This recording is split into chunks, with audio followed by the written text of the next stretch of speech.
Kailangan mo bang gumawa ng 2x2 o ID picture pero hindi mo alam kung paano? Maraming tao ang nakakaranas nito. Sa halip na gumastos sa photo studio sa tuwing may kailangan kang ID picture, bakit hindi mo ito matutunang gawin mismo? Sa video na ito, matututunan mong gumawa ng 2x2 o ID picture sa Adobe Photoshop sa mabilis, simple at madaling paraan. Kaya simulan na natin.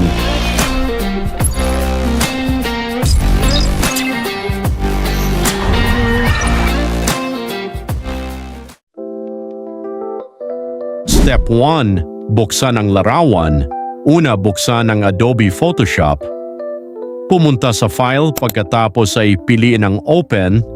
Hanapin ang larawan na gusto mong gawing ID picture at i-click ang open. Mas maganda kung malinaw at mataas ang kalidad ng larawan para mas maganda rin ang magiging resulta. Step 2. Alisin ang background. Ngayon naman alisin natin ang background ng larawan.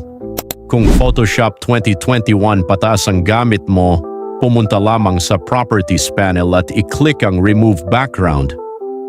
Kung hindi available ang feature na ito, maaari mong gamitin ang Quick Selection tool upang piliin ang subject at alisin ang background. Pagkatapos, i-zoom ang larawan at tingnan mabuti kung may natirang bahagi ng lumang background. Kung mayroon, gamitin ang layer mask at brush tool upang linisin ang mga gilid.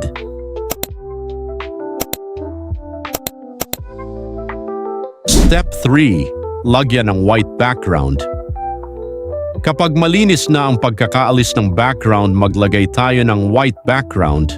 I-click ang Create New Fill or Adjustment Layer at piliin ang Solid Color. Pagkatapos, piliin ang kulay na white. Ngayon ay meron ka ng malinis at professional na background para sa iyong ID picture. Step 4. Ayusin ang posisyon. Gamit ang Move tool, ilagay ang mukha sa gitna ng larawan. Siguraduhin hindi ito masyadong malapit o masyadong maliit. Mag-iwan ng sapat na espasyo sa itaas ng ulo upang maging maayos ang pagkaka-crop. Step 5. I-crop sa tamang sukat. Piliin ang crop tool. Sa width at height naman ay piliin ang inches at maglagay ng tigdadalawa. Pagkatapos, itakda ang resolution sa 300 pixels per inch upang maging malinaw ang print. Ayusin ang framing kung kinakailangan, pagkatapos ay pindutin ang enter. Ngayon ay meron ka ng tamang sukat ng 2x2 picture. Step 6.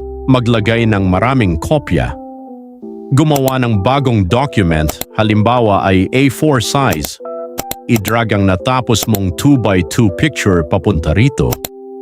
Pagkatapos, i-duplicate lamang ang larawan, i-hold ang control, alt at i-drag hanggang mapuno ang papel. Sa ganitong paraan, mas marami kang mapiprint sa isang sheet. Step 7. I-save ang iyong file. Kapag tapos na, pumunta sa file, pagkatapos ay save as. Piliin ang JPEG kung ipapaprint mo ang larawan. Maaari ring PNG kung gusto mong mapanatili ang mas mataas na kalidad at handa na ang iyong 2x2 o ID picture.